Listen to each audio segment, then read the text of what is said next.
خواب میں زلزلہ دیکھنا، کسی چیز میں سوار ہونا اور زلزلے کی وجہ سے وہ چلنے لگے، صاف پانی پہ چلنے لگے اور زلزلہ پیچھے کہیں رہ جائے، اس کی تعبیر کیا ہوگی؟ زلزلہ جو ہے اللہ تعالیٰ قرآن پاک میں فرماتے ہیں اذا زلزلت الارض زلزالها واخرجت الارض اثقالها۔ جب زلزلہ آتا ہے تو زمین اپنے بہت سے بوجھ یا بہت سی اپنے اندر جو چھپی ہوئی چیزیں ہیں وہ نکال دیتی ہے، اگل دیتی ہے۔ اور یہاں پر کیا ہوا ہے، وہ کہتے ہیں کہ زلزلہ آیا ہے اور وہ زلزلے کے بعد پانی پہ چلنے لگے اور وہ زلزلہ جو ہے کہیں پیچھے رہ گیا۔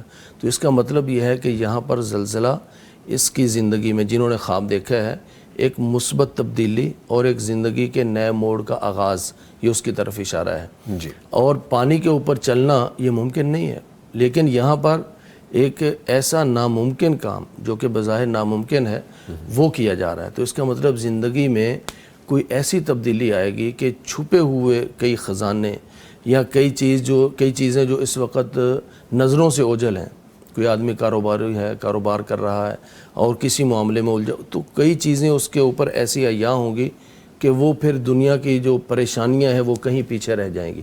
زلزلہ پیچھے رہ گیا اور وہ پانی کے اوپر چلنے لگا اور پھر اس کی زندگی کا جو ہے وہ، اور پانی کیا ہے؟ پانی بھی صاف شفاف ہے۔ اللہ تعالیٰ فرماتے ہیں کہ وَجَعَلْنَا مِنَ الْمَاءِ كُلَّ شَيْءٍ حَيٍّ، ہم نے پانی کو ہر زندہ چیز کی بنیاد بنایا ہے، تو یہ زندگی ہے۔ تو پریشانیاں کہیں پیچھے رہ گئیں اور زندگی جو ہے وہ آگے رواں دواں ہو گئی۔